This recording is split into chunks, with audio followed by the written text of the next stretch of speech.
Hey everyone, and welcome to the channel. Usually I don't film disclaimers for my video, but with this one I want to do a quick disclaimer because I know that Brandon Sanderson fans and specifically fans of the Mistborn series are very passionate about this series, and I absolutely understand why.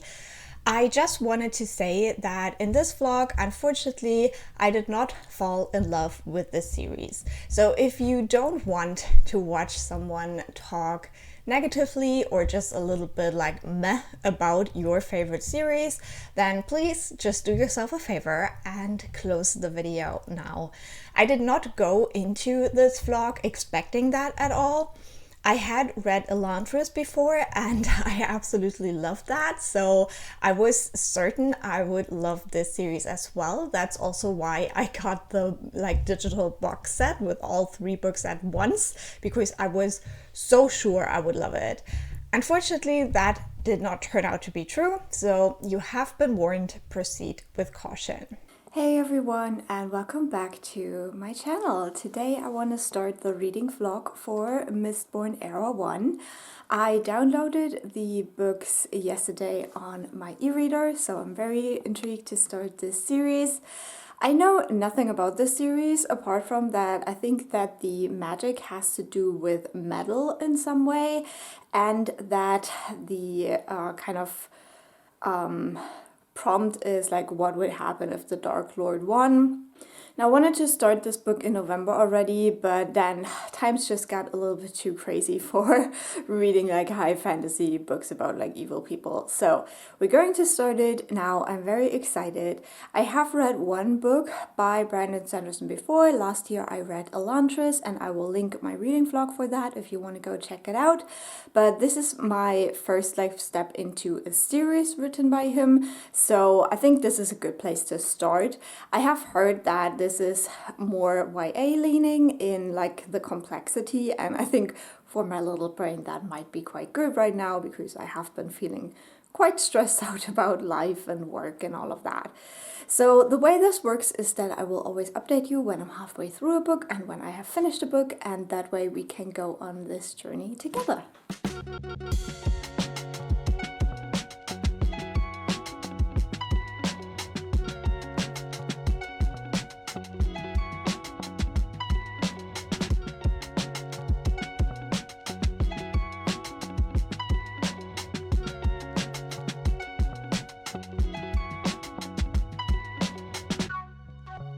So it is currently almost the end of the year, and I want to finally give you an update for being halfway through the first Mistborn book, The Final Empire.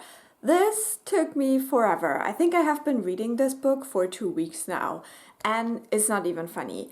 I also got myself a new e-reader, so that's fun that I'm now reading it on my new e-reader instead of the old one. But I have been struggling, you guys, and I just really want to be honest about that.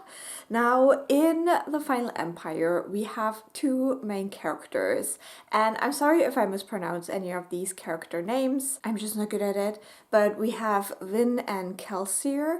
Vin is a girl, she is 16, and she is part of a thieving crew when we first meet her. She also has an older brother or half brother, and we know that he betrayed her, he left her, and went away without her. And so she is very distrusting of people. She has been taught from a very young age not to trust people and that everyone will betray her, and she has now experienced that with her brother. At the other hand, we have Kelsier, who is, I think, in his 30s or something, and he is a survivor of a very deadly work camp prison situation. So he's very famous. He has these scars on his arms, and so it's also very easy for people to recognize him. And he was also a thief, but now that he came back from those pits, he has developed kind of like magical powers that he didn't have before, or that he couldn't use before. And so now he is like this very powerful person, and he is plotting against the Empire and the Lord Ruler. Now, with these chapters, we also get these little descriptions at the beginning of every chapter that seem to be, if I understand it correctly, from the Lord Ruler's perspective.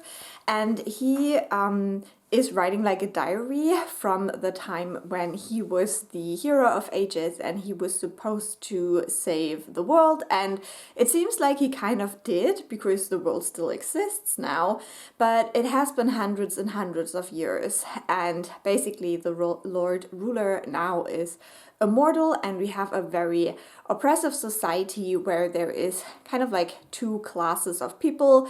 We have the Ska, I guess, and those are the people that are oppressed. They're basically treated like slaves, and they have to work very hard and don't have any chance to rise above that. And on the other hand, we have the nobility, and these are people who are the descendants of the friends and allies the Lord Ruler had when he supposedly saved the world. So this is like the setup. This does have kind of like a heist feel to it, because we do have these thieving crews, and we do have this master plan of bringing down the Empire, and there's a lot of like sneaking around in the mist and the shadows and using this magic power that is called allomancy. And this power relies on metal, so people who have this power, they can kind of like digest metal in a way, and when they do that with like certain pure metals, they have different powers that they can use. And so there's like, again, two types of people. We have like the majority of people who can use one specific kind of metal, and so they have one specific kind of skill. And then there is the Mistborn, who can use all of the metals, and there's like 10, but supposedly there's also the 11th one. Kind of a lot going on with that, and just describing it may give you a little bit of an idea why it is a little bit tedious to get into this book, because this is all information we have to be fed and kind of like digest and understand for this to make sense. At the same time, I really don't feel a lot for these characters. Like, I'm intrigued a little bit, but because like Kelsier seems to be a little bit deranged at points because of what he survived, but then most of the time he's like this very self-assured person who knows exactly what he's doing kind of thing. It's like very hard to get a read on him and to trust him, and especially because when she wants to trust him but she doesn't really know how to and can't, you also don't trust him really. And then for Win, she is a teenager and it's frustrating. I don't like reading about frustrating teenagers. Like, she is sneaking after Kelsier so much, and even when he's like, hey, I'm doing something that is very, very dangerous and I would much prefer it if you weren't here so I don't risk your life. And she's like, yeah, I'm just gonna pretend I'm not gonna follow him, and then I'm gonna follow him. And I'm like, girl, maybe he really is doing something very, very dangerous, and maybe you should have like a little bit of an instinct to save your life. There is also moments where Win is kind of supposed to infiltrate the nobility, so she has to go to a lot of balls and talk to the nobility. And those are the moments where I enjoy reading her POV. We do also seem to be getting a bit of a romance with one of the noblemen. I don't know how I feel about that one because, well, we do have a bit of an age gap, but then I feel like I can't really say anything about that because when I was 16, I also dated like men in their 20s. But yeah, we'll see about that. So far, nothing much has happened apart from being like a little bit of the blushing young girl. The thing is that I have read quite a few other books in between, because like for like other reading goals and stuff like that, and like videos. So I know how much I loved some of these other books and how much I have been struggling with this first Mistborn book. And it is very sad because last year, for like my last big book of the year, I read Elantris, and I really enjoyed Elantris. That was such a surprise because like people always talk more negatively about it, and I really liked it. I thought it was so interesting, and the whole concept of the world was so fascinating. But then with Elantris, you have that thing that they kind of lost their magic and they're trying to bring it back. And so you don't have like all of these like tedious descriptions of how they're using the magic, which you have in this Mistborn book. And I think that is really like the worst part. Like that is the part where either I'm almost falling asleep or I'm just skimming over it, which I don't usually do. But like when there is all of these fight scenes and it's described like, now he's burning this metal to have this power, and now he's burning this metal to do this and this, and that's just not my kind of fantasy. I'm like, please stop holding my hand. I'm not 3 years old anymore. I don't like that kind of writing that like, yeah, I'm glad for Brandon Sanderson that he thought through everything that you can and can't do with this magic thing. But like, I don't need to read all about that in every single fight scene. I promise. I get it. So yeah, it has been a struggle. I have heard that the endings of Brandon Sanderson's books get really wild.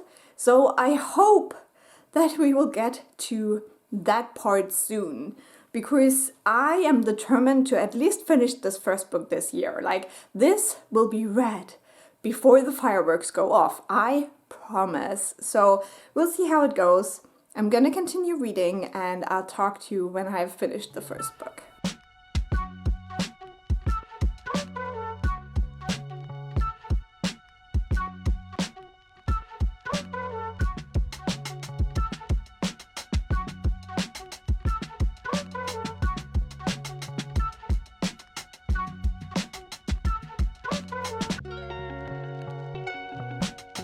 So I'm back here because I just finished reading Final Empire last night. For you, it is 2025. For me, 2025 has just begun, but that doesn't really matter for this vlog. So I have finished reading the first Mistborn book, and I must say that while I see why this is a book that blew the minds of like people in the past, for me personally, it didn't quite land.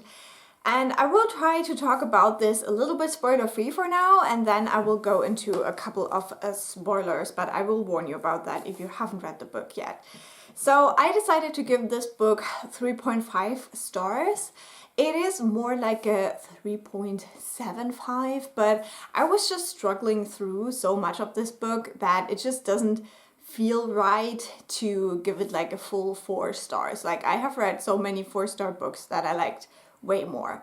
I think that the ending was definitely very engaging, and the last, like, I don't know, 30% or something, I was definitely reading at a much quicker pace than the beginning of the book. So I was definitely interested in what was happening, and Brandon Sanderson definitely does do some creative things that, if you consider when this book came out in the 2000s, they were quite innovative and probably also shocking to the readers.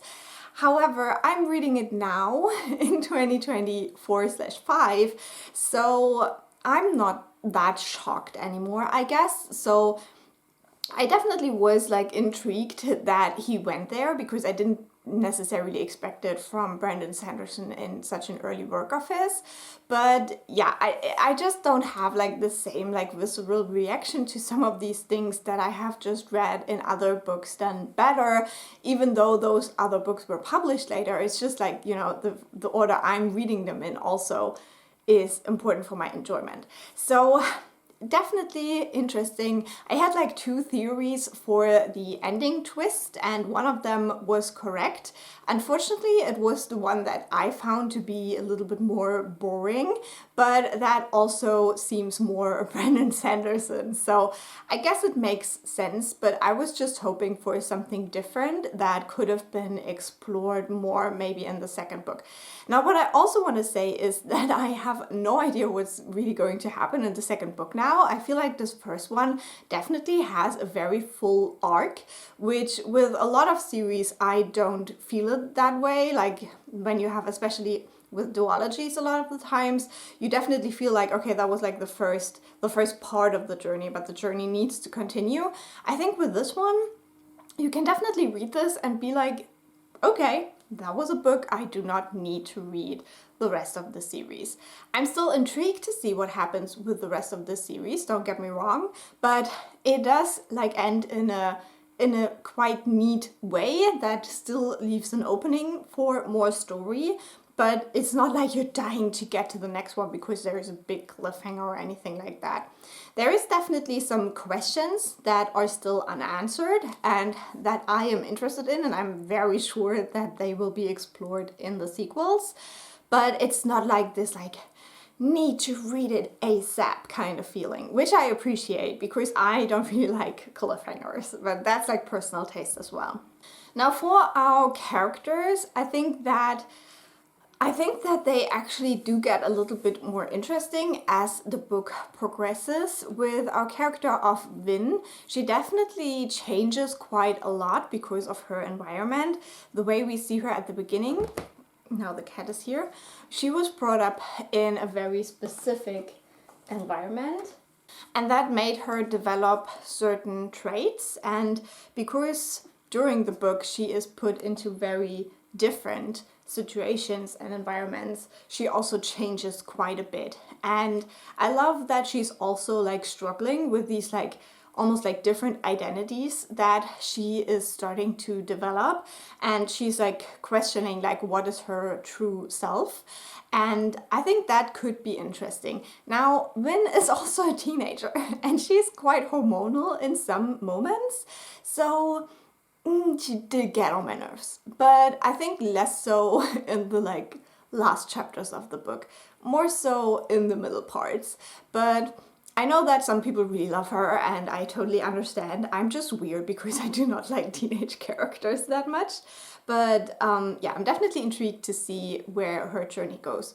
With Kelsier, I think that his development is much more hidden. Like he definitely changes as a character as well, or rather we get to see like different sides of him, and I thought that was quite interesting, and the choices he made towards the end were definitely quite interesting and something you wouldn't necessarily expect from the way he's introduced in the beginning. So I think these characters do have a little bit of development, but it is not the intricate character work that I love.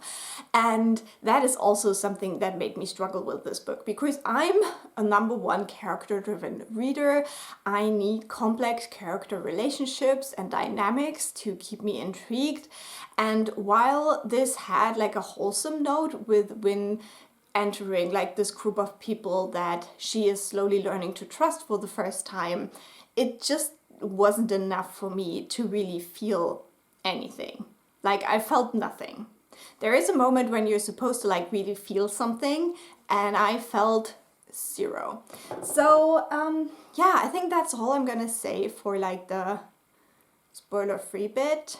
Pretty sure like it was an interesting read. There are definitely strengths to the book, but I don't think that the strengths necessarily align with the things that are most important to me in a fantasy book, if you know what I mean. So take it with a grain of salt.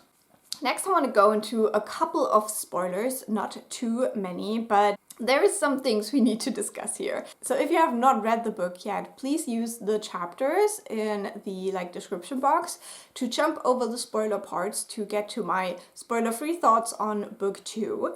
But if you have read the book, I just wanted to throw some of my thoughts at you.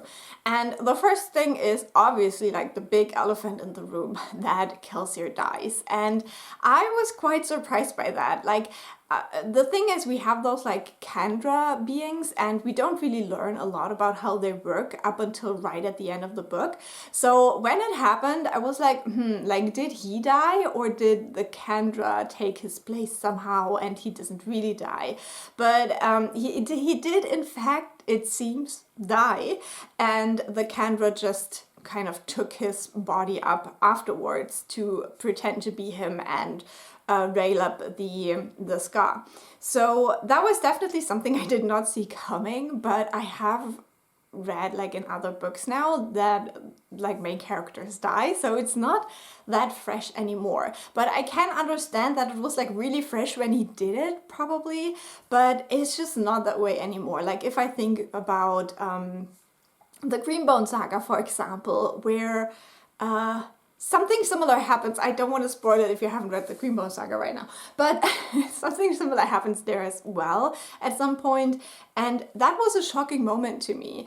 Kelsier dying was more like a, you really did that kind of moment, and I didn't feel anything. And he also leaves this note where he's and now I'm with my dead wife, and still I'm not feeling anything. And it's because this character didn't feel quite natural to me. He is so good, and it reminded me a little bit of Elantris, where the male main character is quite similar in that he is so good.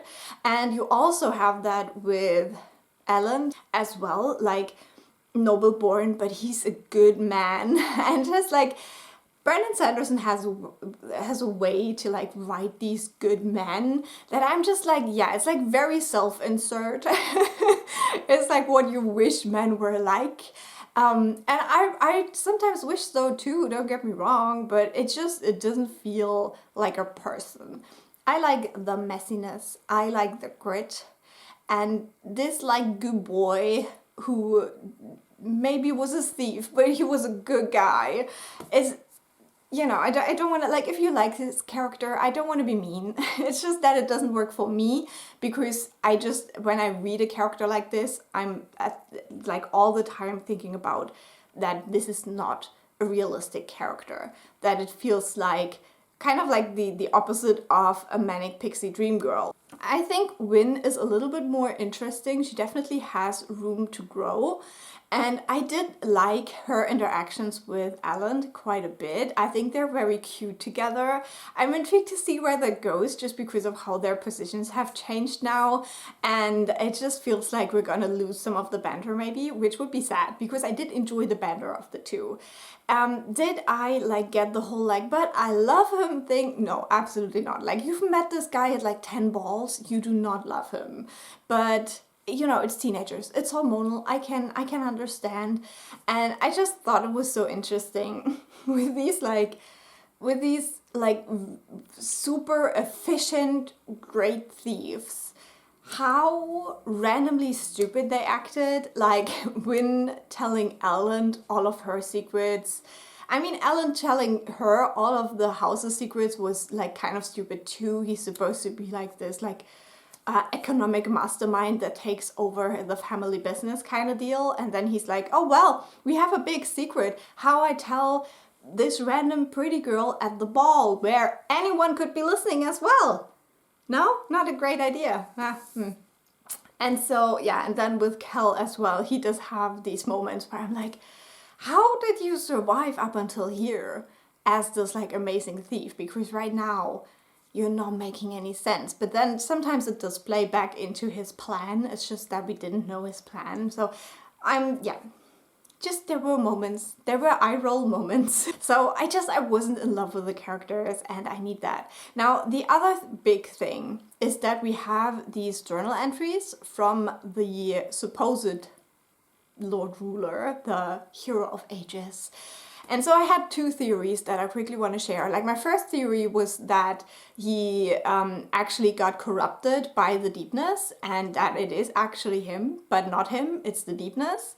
That would have been interesting to explore, but it would have also meant to take out one of those good men that Brandon Sanderson loves so much and make him a corrupted character. And I could have guessed that he would not go down that route. So obviously it was my guess number 2 that it is actually the jealous, whatever they're called, like this other race of people who are supposed to help him reach the deepness thing, whatever. The Well of Ascension, I don't know, what were they searching for in the mountains? I don't know. And so, yeah, guess number 2 was correct. It was very obvious towards the end, though, and it was kind of a relief when the characters finally caught up as well. I don't know how I feel about the ending, the way they defeated him, and how it was explained, like how his powers were explained.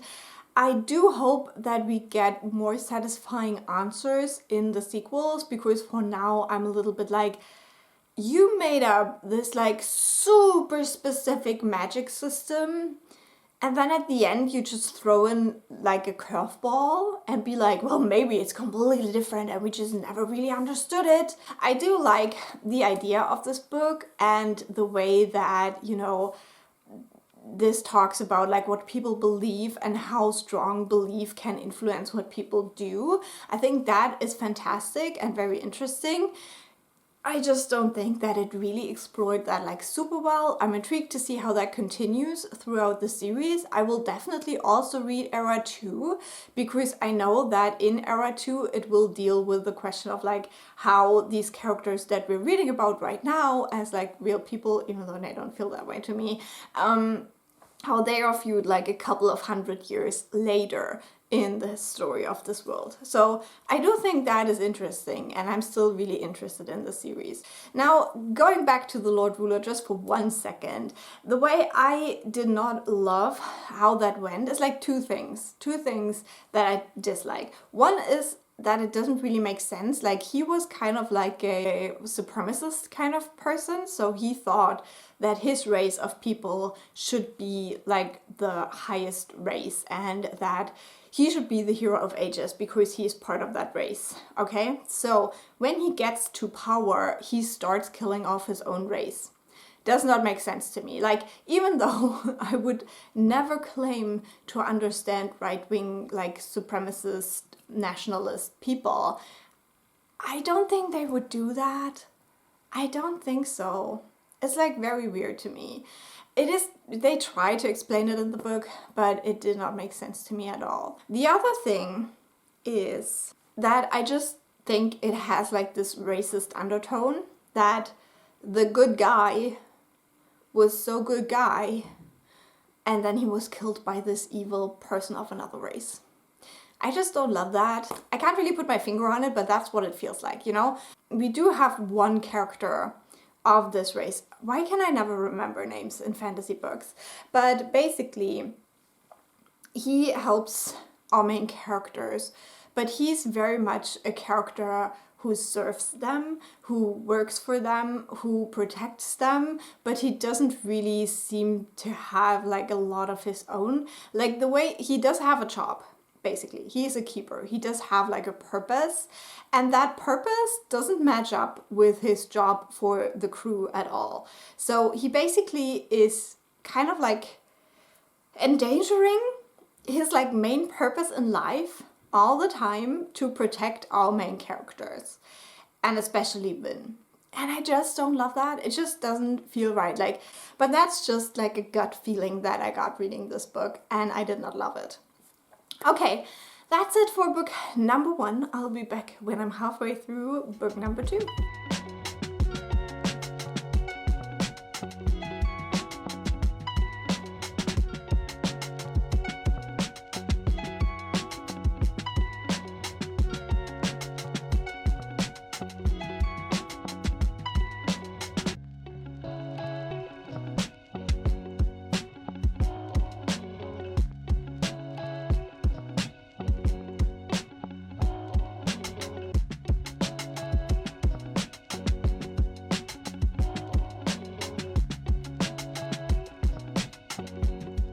So, I'm currently halfway through Well of Ascension, and I am here to give you an update, even though I'm not quite sure what to say, honestly, just because I am once again struggling with this book quite a bit.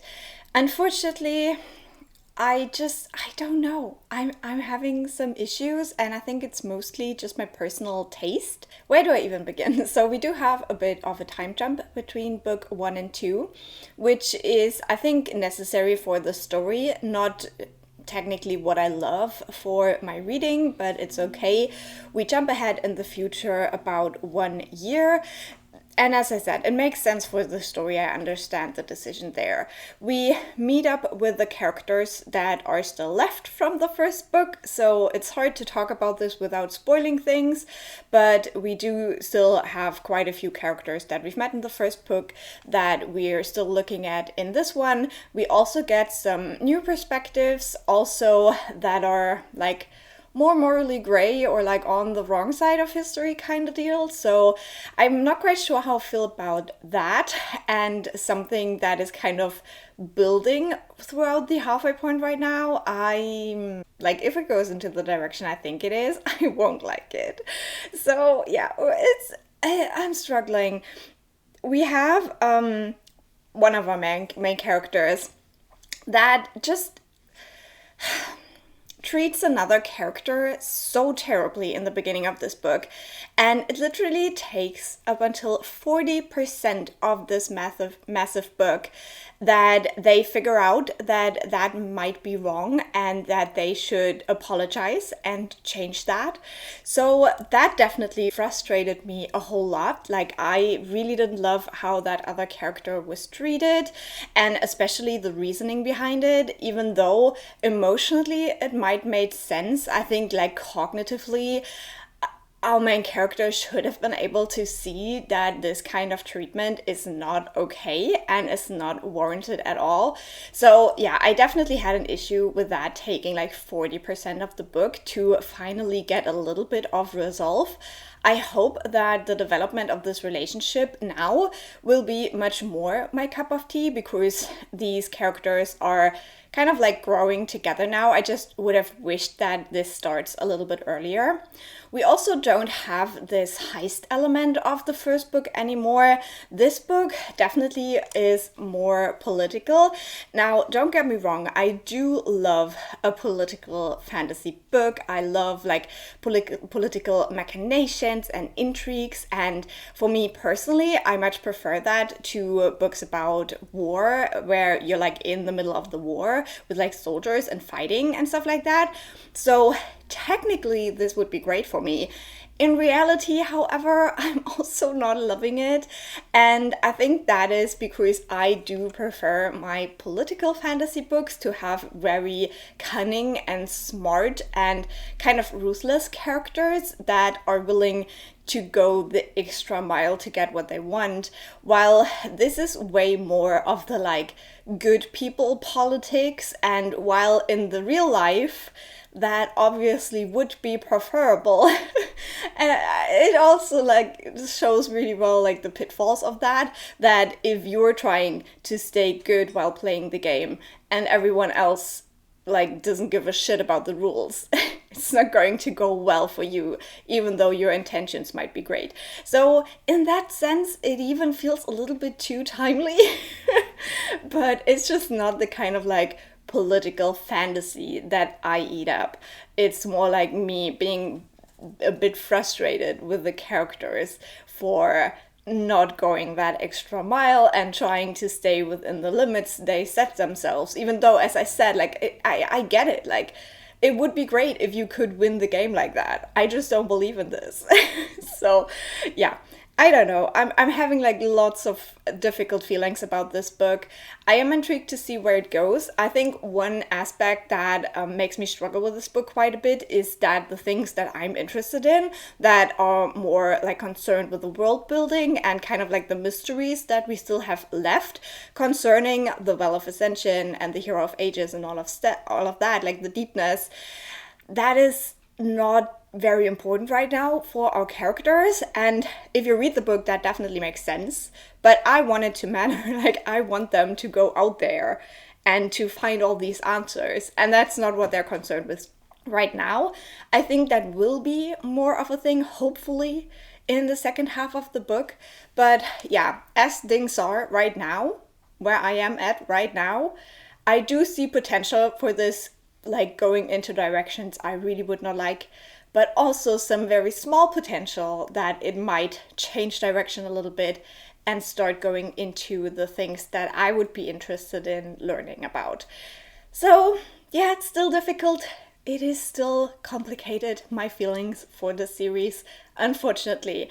I really, like, if I choose series to read, I really do that with the intention of absolutely loving them.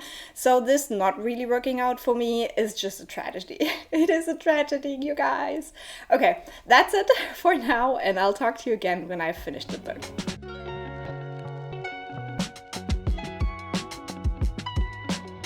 So I have finished The Well of Ascension, and it is time to talk about this book.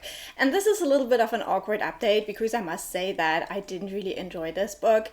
I decided to give it 3 stars, which is kind of like just a reflection that I found it very meh and very boring, and up until the end I couldn't care less.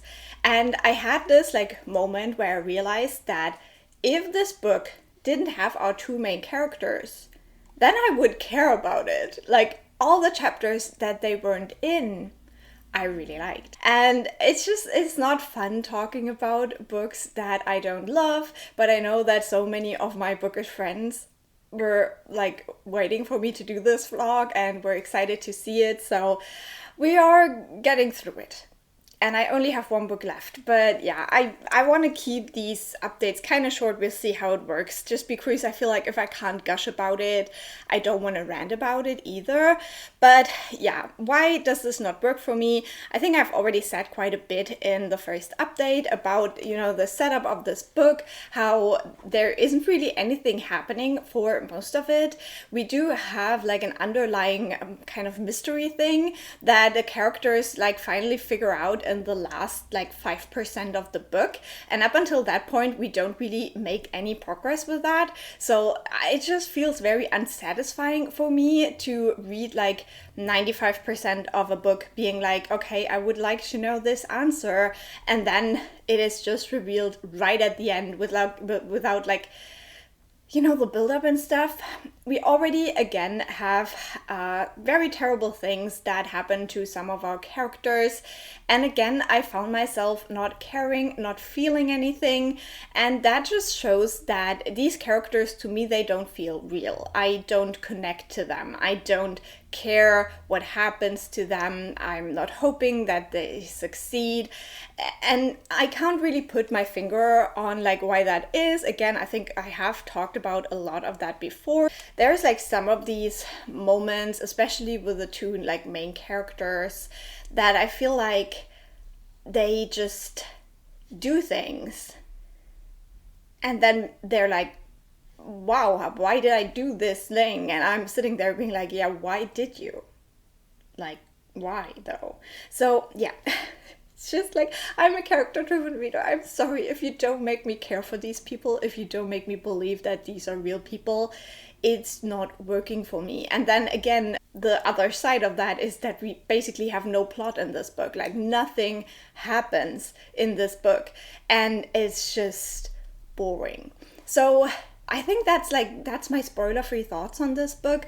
There is obviously more, but it's like very hard to talk about without spoilers. I think in the end, yeah, I go out of this book, I'm like, I saw some problematic bits that I didn't love. I was bored for all of this. I didn't care what was going on. So we'll just, I guess, leave it at that. And I will try to go into a couple of spoilers to try to explain it a little bit better. So if you've read the book, you can keep watching. If you haven't read the book, please use the chapters to jump over the spoiler part to hear my spoiler-free thoughts on the final book.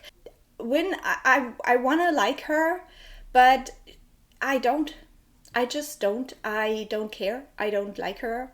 I think that some moments were just like so immature, and like, yeah, she isn't that old, to be fair, and she had like this terrible upbringing. But like, yeah, I don't feel like she's real. I just don't feel like this is a person. And then with Alan, I also don't know, like, I want to like him. I think I do like him a little bit more than Vin. I think that I like that he has very strong convictions and he's trying to stick with them. But then he has these moments where like he throws it all overboard in like the most random situations, like when he beheaded his former best friend because of what exactly? Nobody knows. Like, oh, you like endangered my kingdom that I just left behind that like doesn't want me as a king. Like, oh no. Okay, so yeah, again, it just feels like this was setting up something that I didn't really love. And while this had like discussions about like how democracy doesn't really work that well if everyone just has fear, which is something that we do see in like everyday societies now, how fear is used to undermine the democratic process.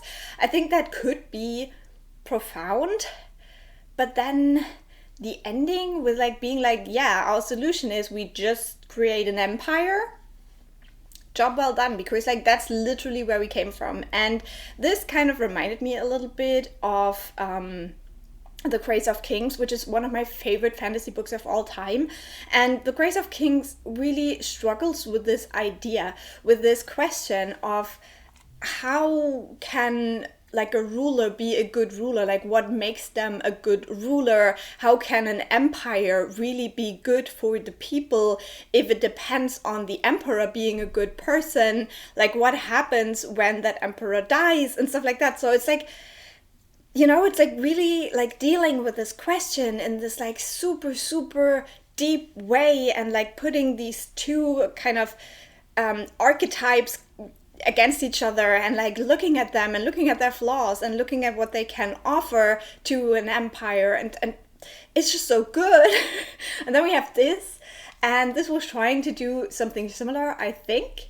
But in my opinion, it didn't work as well as The Grace of Kings did, and that whole like Dandelion Dynasty series.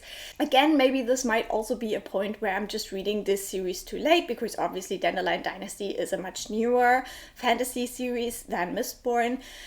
But yeah, I just feel like it lacked a little bit of the depth. Similarly with the religions, I think that this book tries to say something about religion, but then a lot of the things were just like smushed into the end, especially with so that where he starts questioning his like many religions, and he realized he didn't really believe in any, and blah blah blah. So I also didn't think that it had like anything like really profound to say about that, apart from the characters having to accept that they are kind of like in this cult situation right now, and that people see them as more than human. So again, I didn't feel like I gained a lot from that. And then we have this whole like ending thing, and I think like one thing I want to touch on is Zane, the like half brother of Alan, and I really did not like his character. I really did not like how he was portrayed, the message about like mental illness and the way he used self-harm and all of that. It just felt very icky to me. I really did not like that portrayal on him, especially in the end when we learned that maybe he never was mentally ill, and it seems like he has one of those like spiky things from like the Inquisitors inside of him, and that is where the voice came from. And so the only interesting thing about him really was that voice, and all of the other like plot lines, the things he did with his father and with Win, it felt like so much, like way too much. And like there is this moment where he's trying to tell Win to come with him and run away, and I was like, oh my god, if this turns into like the most horrible love triangle, I will just cry. And unfortunately it did not. At the end, I think Sanderson kind of made it like work out in the end, luckily, but I just felt like this was so unnecessary, and I think it could have been done in a much better way to like give win this like other perspective on a Mistborn and stuff like that. I think we could have done without the whole like weird attraction thingy that was going on there and the whole like brother stuff. Like we could have cut all of that out and it wouldn't have been so iffy. I think it could have been done in a much more realistic way, and one that like really challenges the ideas about Mistborn in Wynn's head, that is not so like on the nose and terrible. So yeah, I didn't love that at all. Like I had all of my eyes rolling whenever Zane was on the page, and especially the chapters we got out of his perspective were the worst. One thing I did really enjoy is that we finally got rid of Ellen's father because he's like terrible. Like, get this man away from everyone. We don't need that guy. So that was good. And then we have the whole like mystery thing with the Well of Ascension. Like that's what we're here for. That's what we're reading for. And I don't know how I feel about this. There was like this mystery, like why didn't they want the original hero of ages, Alandi or whatever his name is, why didn't they want to take the power or like let go of the power? And obviously we learned that something was trapped in the power and now it's free. But like honestly, the way it was written, the way the I am free and the free was like in all caps, in my head it made it into like a weird comic villain who's like, I'm free, you know, kind of like that. So it just felt ridiculous in my head. It wasn't like, oh my god, there's like this terrible danger that is now unleashed on the world. It's like a weird like little comic ghost villain got out of the well and screamed, I'm free. So I don't know. I think at that point I had dissociated from the whole story. So that was like the way that it was like in all caps, it just killed me. So I think that had this book like focused more on this question and not on like sitting on the city walls staring out at these soldiers and being like, oh no, what are we going to do? I think like, you know, the book never found its focus. It never asked the questions about how are we going to build a new society, how are we going to rule it, and it never went into the mystery part of like, but what if there is still like an evil we have to fight and we have to find the Well of Ascension. We're not doing enough with both of these. Instead, we're just like, oh my god, we're stuck. There's all these soldiers. How are we going to save the people? And that just keeps repeating itself for like 700 pages, and it's just, it wasn't for me. It wasn't for me. And I think this has been going on for way too long now, and I don't want to bore you with my boring thoughts.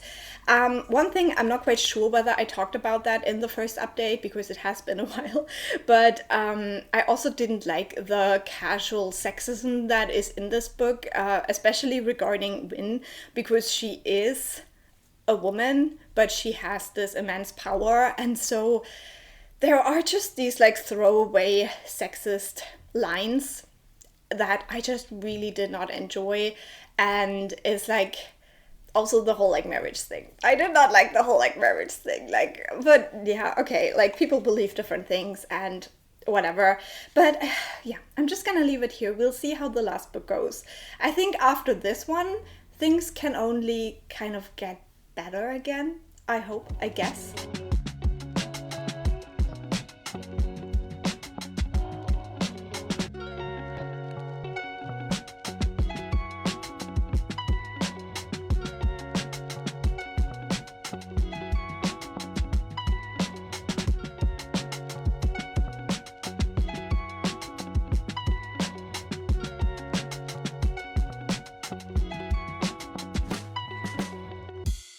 Okay, I am now halfway through Hero of Ages, finally, and I'm here to give you another update.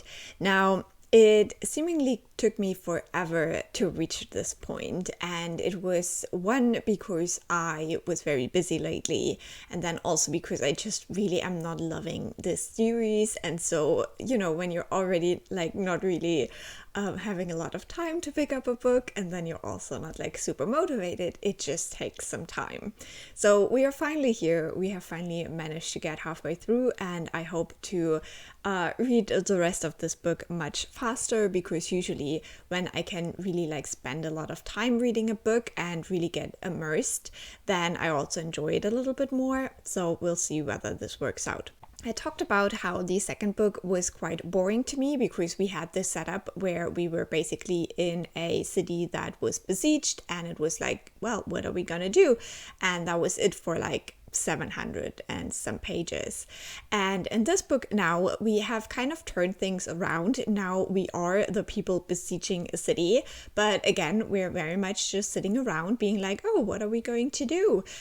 Just from like the other perspective now, which doesn't make this like any more interesting than the second book to me.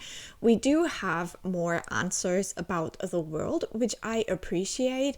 We do learn quite a bit about a third kind of magic that exists between, or like next to, the other two that we've already kind of learned about in the first two books. So we finally get some answers, especially to the question like, you know, what are some of these like creatures that we have in this world? Where do they come from? How are they created? We do get a lot of new knowledge about that, especially around the halfway point where I'm at right now. So I love seeing a little bit of progress in that regard. And also there is a little bit of statistics talk, which you will always get me interested if you talk about statistics. So there are a couple of things that make this more interesting than the second book, because we finally start exploring some things. However, it still feels very much like the things we learn are very coincidental.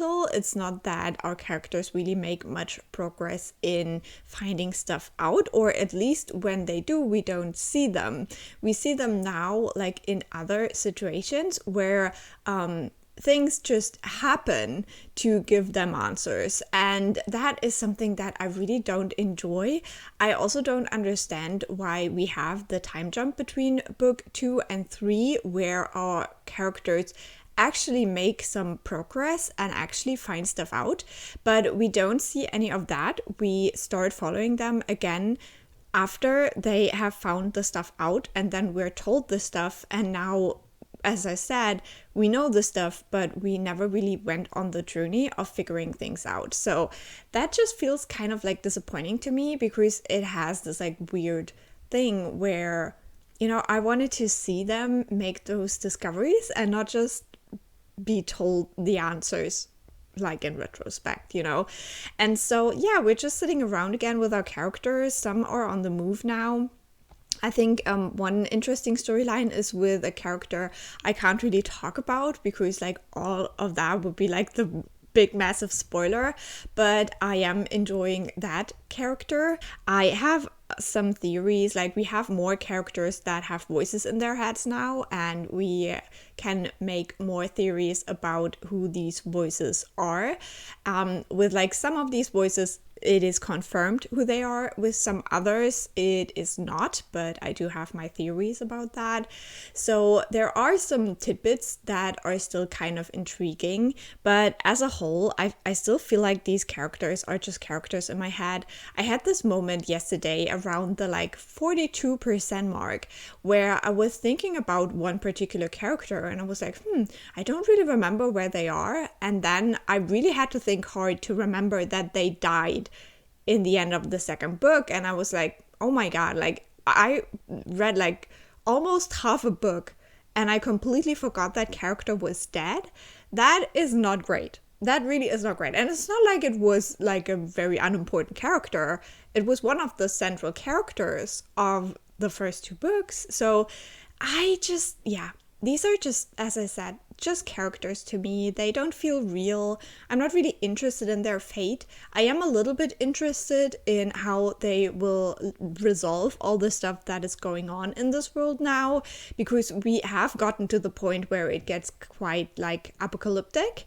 So we'll see how that ends up like being resolved. Like obviously if we have books that are set in this world after this first trilogy, then they will have to fix some of these things. So that will be interesting to see. But like from a character standpoint, I really couldn't care less, unfortunately, and as I am a character-driven reader, that is the most important thing to keep me interested in a book and a series. So it's not going super well.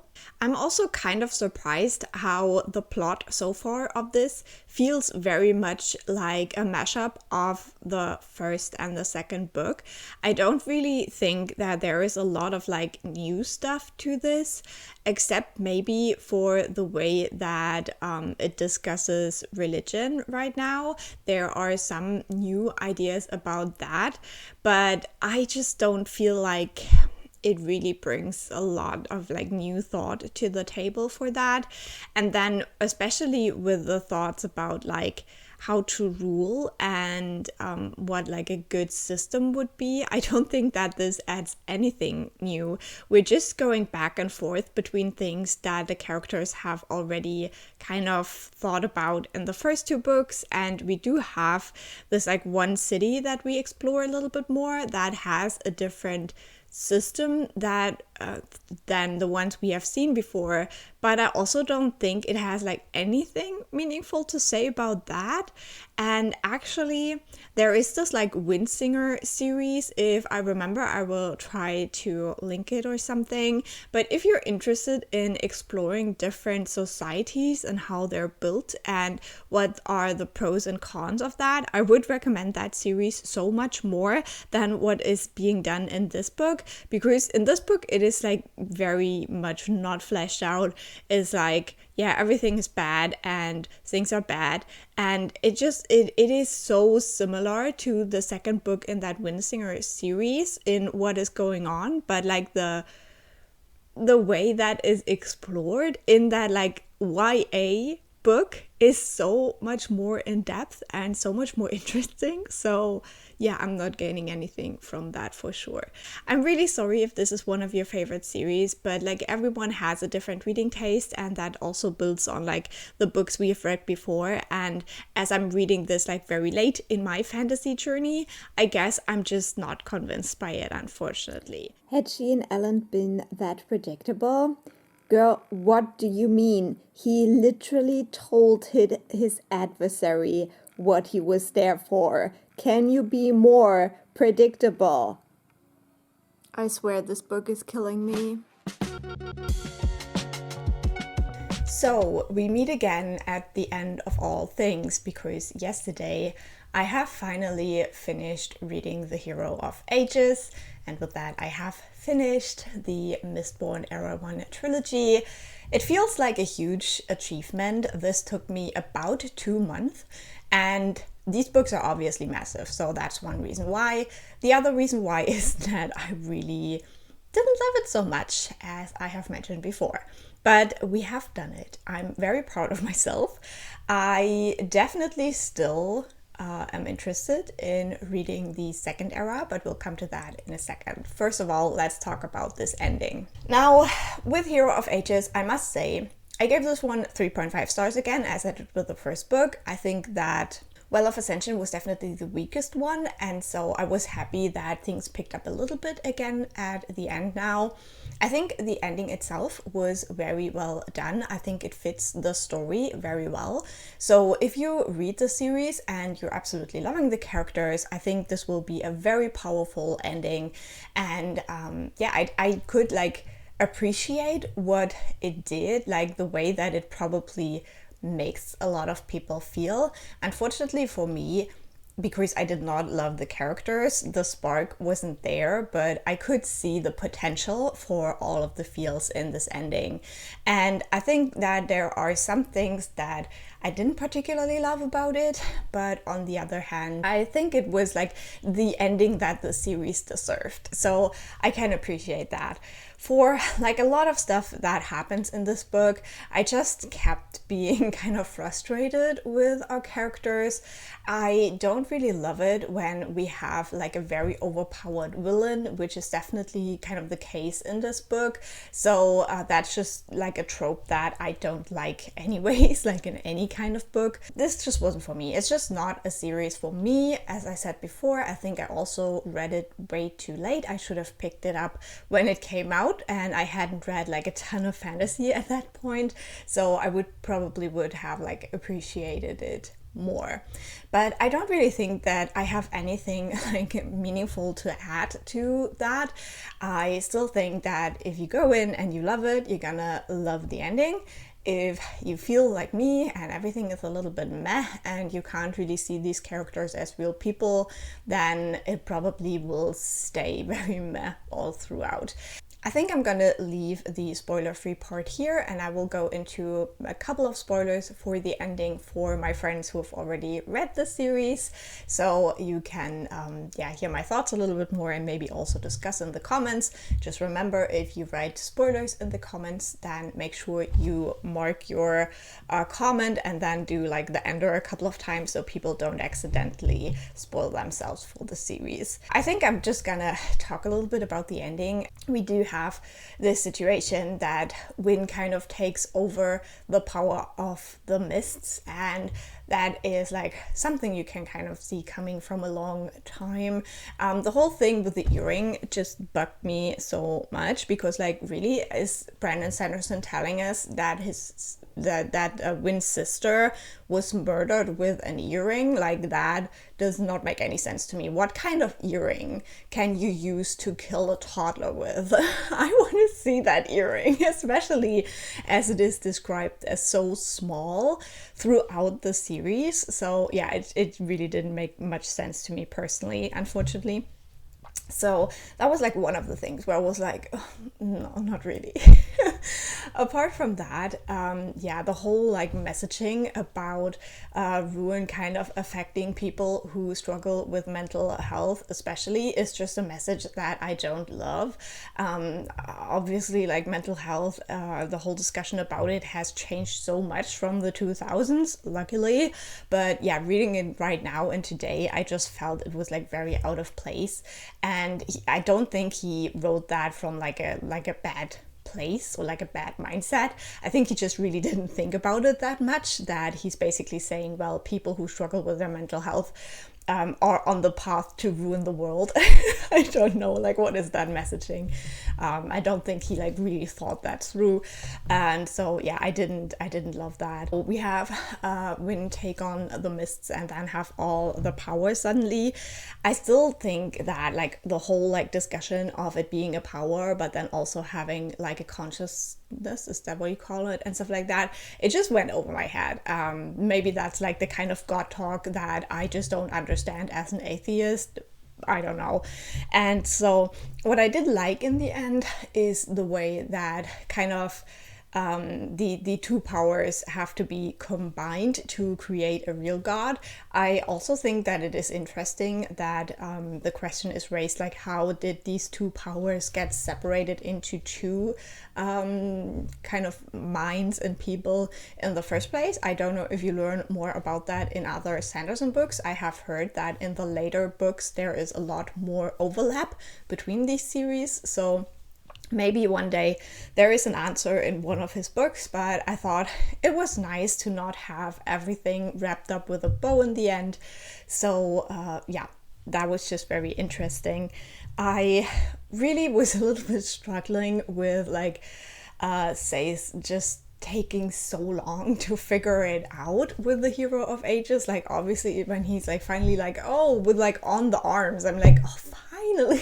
I don't know. I also don't know how I feel about that whole idea that like they discuss that in the language that the prophecies were made, they used the neutral pronoun for the Hero of Ages, and so for most of the book, they discuss it in the way that it could be a she as well. So in the end, it turns out it is Sazad. And so it kind of implies that because he's a eunuch, he isn't a man anymore. And that is also like not my definition of gender at all. He is still a man, even though like some parts of his body were removed. If he feels that he is a man, he is a man. So that is also like one of those like very, you know, like between the line messages that I just don't appreciate because I see the world very differently.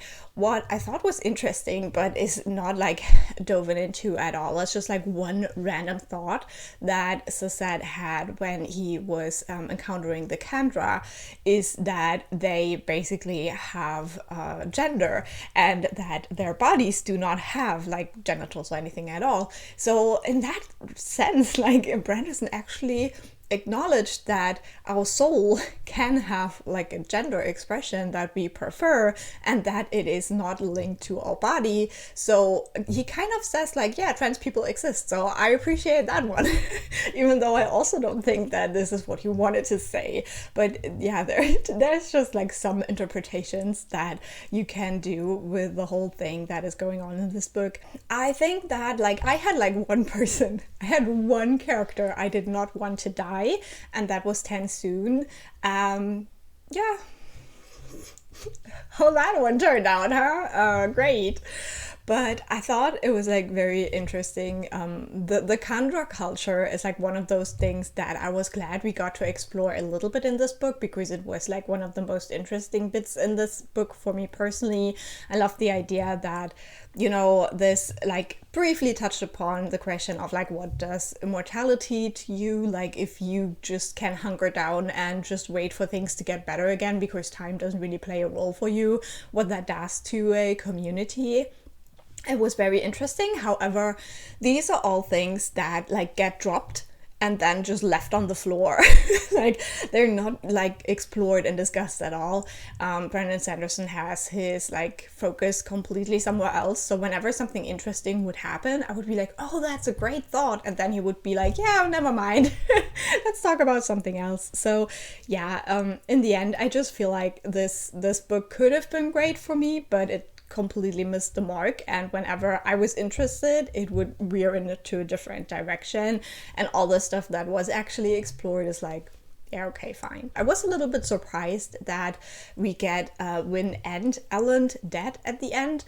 Now this is kind of softened a bit at the end when Sazad talks about how they are in a different place and he has talked to them, and also Kelsier, so that they're not really dead or like they're in heaven or like whatever, but they are not like alive people anymore in this world, and that was a little bit surprising. I did not see that one coming, to be fair. Now, something that also confused me a little bit was the whole idea with the mist being the good thing, but then also being like corrupted, but then also being the good thing, and also shying away from Ruin's power, but then also being corrupted.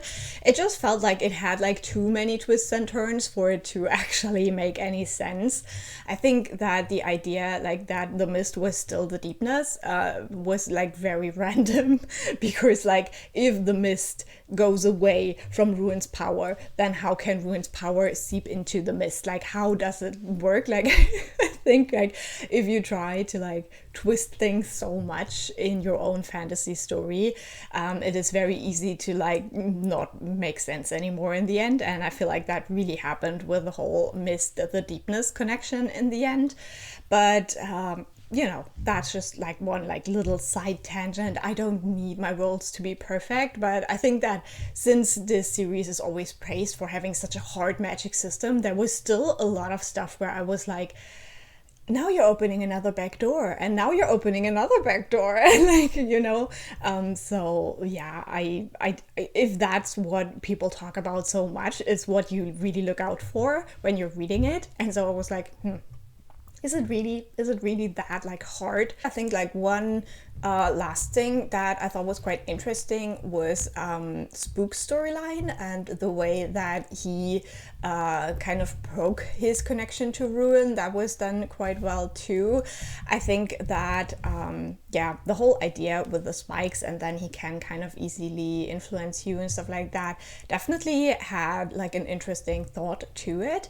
And that Spook was able to like break this because he was so in love with this girl and stuff.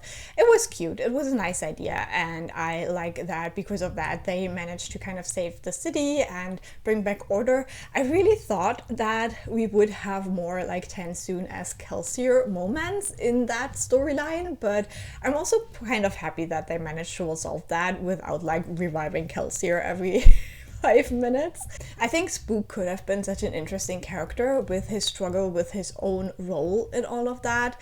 I don't think that, again, this was explored to the extent that I was hoping for, but it definitely had some interesting seeds of thought in it as well. But like, yeah, just the character development never reached a point that I enjoy and I get interested in, so that was a little bit sad.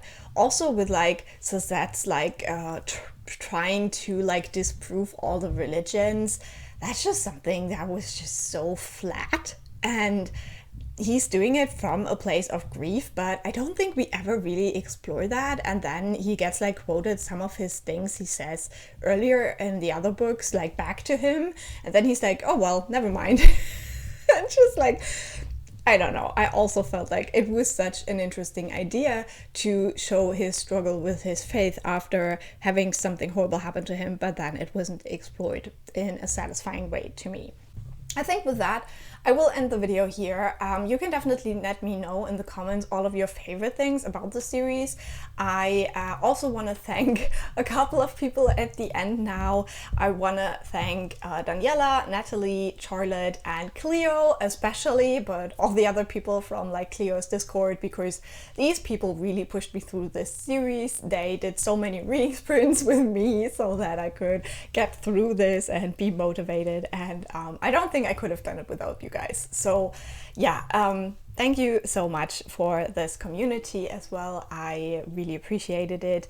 And with that, I think I will say farewell. I will still try to do the second era vlog later in the year, but if I start the first book and I still don't feel it, I will cancel the project and swap it out with a different series. So I still want to give it a try because it has always sounded more intriguing to me than the first era, but obviously you want to start at the beginning. And also one thing I wanted to mention is that the series has always been interesting to me because of this idea that you have different kind of like times, that there is like hundreds of years or something between the different series. I think it is, I'm not quite sure about that, but I think that there is like quite a big time that passes between the two series, and so you can see even more about how the world changes and what people still remember from the events of the first series and stuff. So that is also kind of like one of the reasons I always wanted to read this series, because as a trope, as a concept,